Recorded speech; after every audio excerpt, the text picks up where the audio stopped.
So before we kick things off, I want to say that I have a deep, profound respect for PleasantKenobi. He's been doing this for a long time, and what I love about his videos is that he doesn't hold back punches. He tells it how it is. He calls wizards out when he has to. He does it all over Twitter, and I respect it. That's why I subscribed years ago, and that's why I always watch. But I sort of think here there's an inherent bias towards the pricing of this set of the Final Fantasy Magic the Gathering collab, and I understand that, and I actually wholeheartedly agree that it's ridiculously expensive, but I think it's sort of clouding some of his takes in this video, and I just wanted to have a rebuttal for it. I had something typed out, and I said, why not just make it a video? That way maybe some Magic the Gathering players that aren't familiar with Final Fantasy understand why some of the artwork is the way it is, and just have some more information out there. But yeah, let's get into it.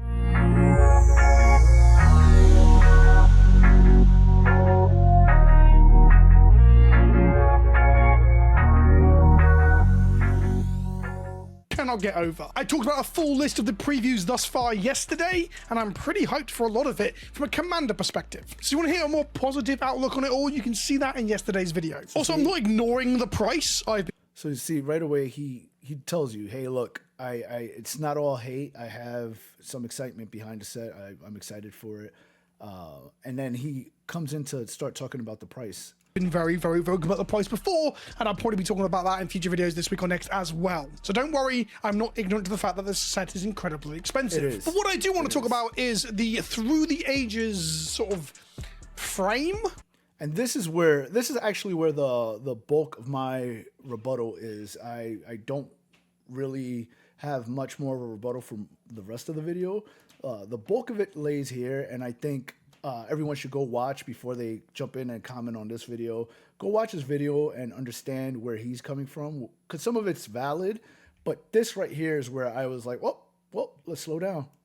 Or lack thereof. These are essentially the special guest slot for Final Fantasy. They're available in non-foil in play boosters and collector boosters, and traditional foil versions are available only in collector boosters. So it's nice to have them in both boosters. I do dislike it when they remove parts of the game to put them only in collector boosters, because I feel like it's too...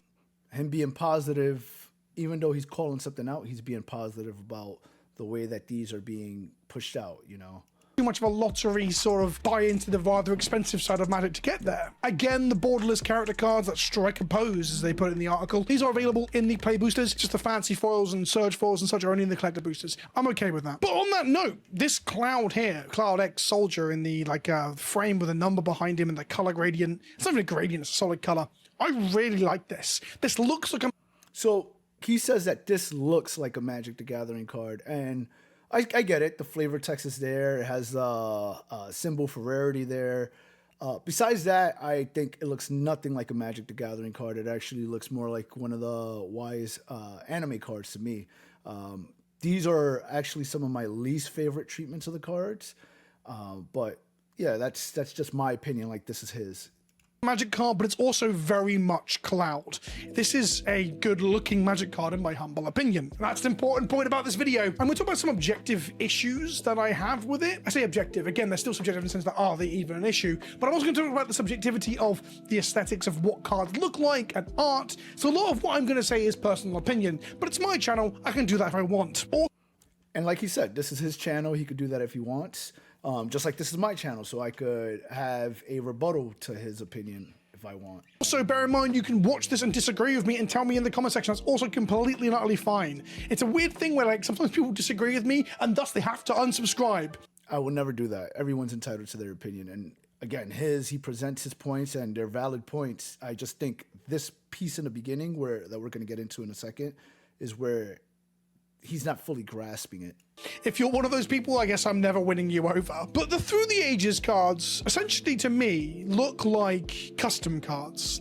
And that's where my issue lies. I'll be honest and I'll be real front about it.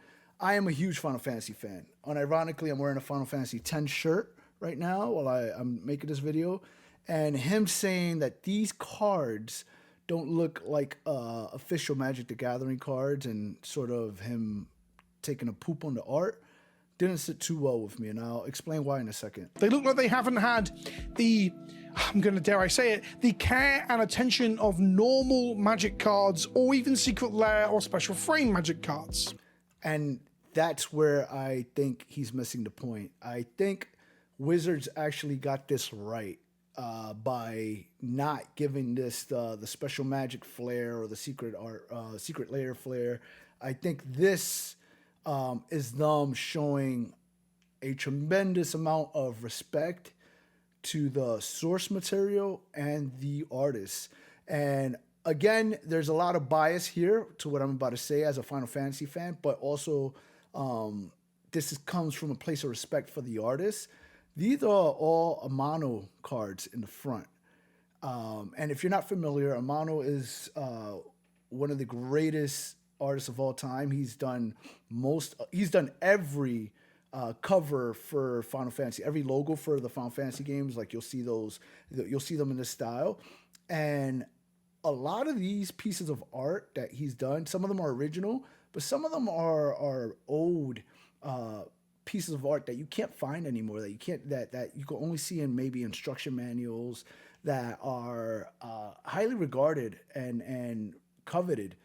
And I think Kenobi gets into it in a second. He says he's not really a fan of Final Fantasy.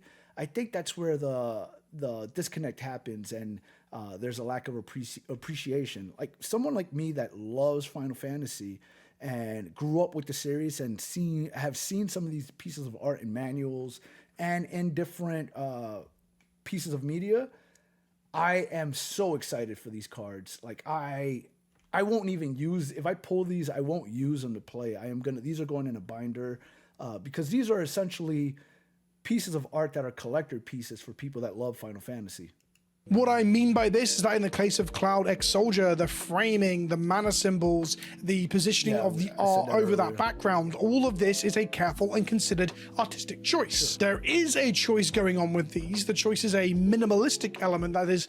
And no, it's not a minimalistic choice. It's a choice to let the artists, let their artwork shine. Look at this is Nomura right here. This is like Kingdom Hearts. Everyone knows the character designs of Kingdom Hearts. Everyone knows One Winged Angel. Everyone understands some of the artwork from Final Fantasy. Well, not everyone. I'm sorry. I should say Final Fantasy fans. So we're excited about this. We're excited that we're excited that he came out, and I didn't finish my point. Sorry.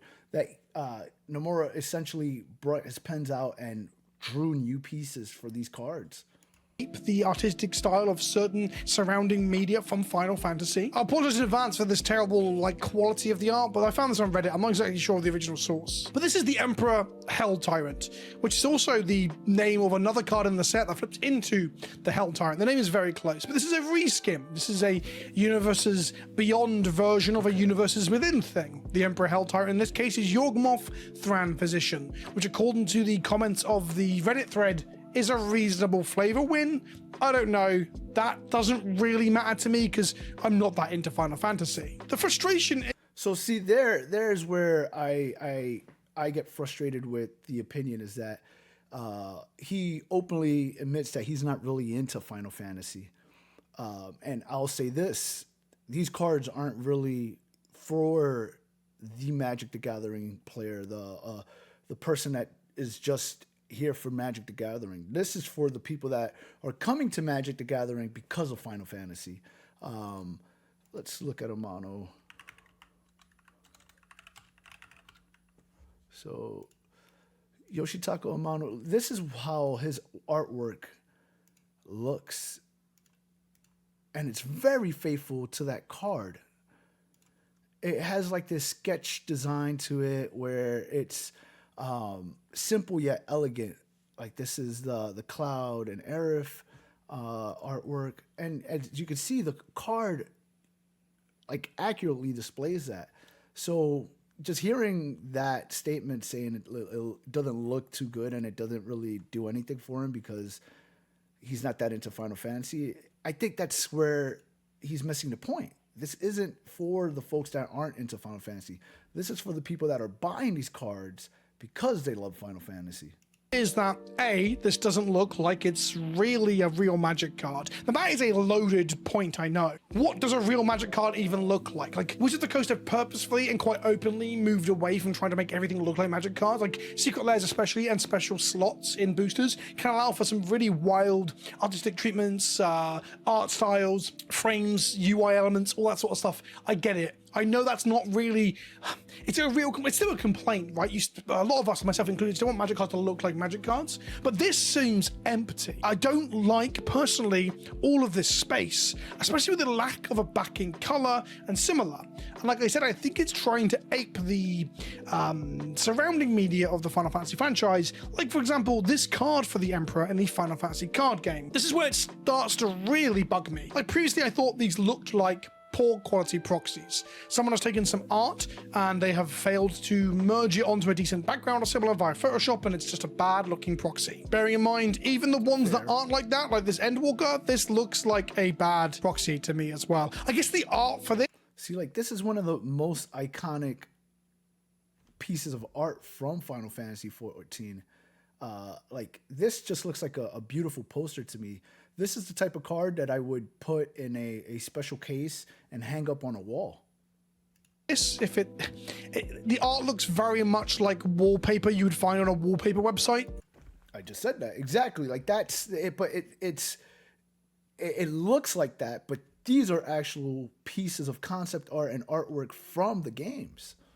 If you were, like, 12 years old and want a Final Fantasy 14 wallpaper. Am I being too harsh? That might be too harsh. I'm not sure. Yeah, but why does the Emperor look like it makes more sense in the Final Fantasy frame? Is it the gradient-ish? The gradient's not the right word. The texture behind it? Does that improve it significantly? Like, ultimately, these are inoffensive, I guess is a good way to put it. Like, I don't look at them and think they're the ugliest thing I've ever seen, like some people reacted to the piss cards from Aether Drift, which I end up quite liking. Like, this is incredible to me. Like, this captures one of the most majestic sights of Final Fantasy XII. It has all the wonder. It's like, imagine being like someone from the countryside and you enter this huge, like, metropolis for the first time. Or like, I grew up in New York. I'm from New York City.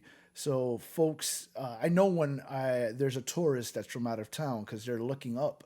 Like the characters in some of the characters in this card, you're looking up at the cityscape, at the skyscrapers. That's what this reminds me of. I think this is the perfect treatment for this card.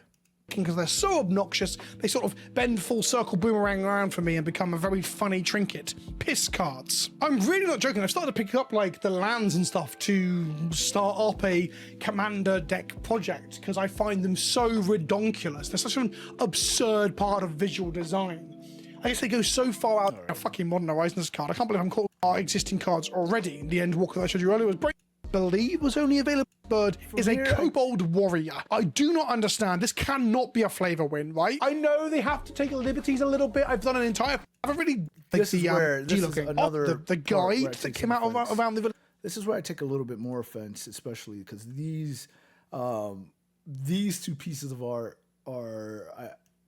This style where it's, I don't exactly know what Zidane is. I know the Yuffie art comes from, like, the guide that came out around the release of the Final Fantasy VII on the PS1. Zidane looks like it's from a guide or perhaps the manual. These are some old school classic concept arts that have a really derpy look to them. Both Final Fantasy VII and Final Fantasy IX had that chibi look. It kind of follows through to the chibiness of this concept art splash art sort of thing going on. Ultimately, I know the Yuffie is classic. I mean, I remember seeing this somewhere in my youth, tangentially absorbing, like, Final Fantasy through osmosis, through the sword, but the sword is slightly off in terms of its, like, parallel to the text. Could you not have rotated the art slightly to get that parallel?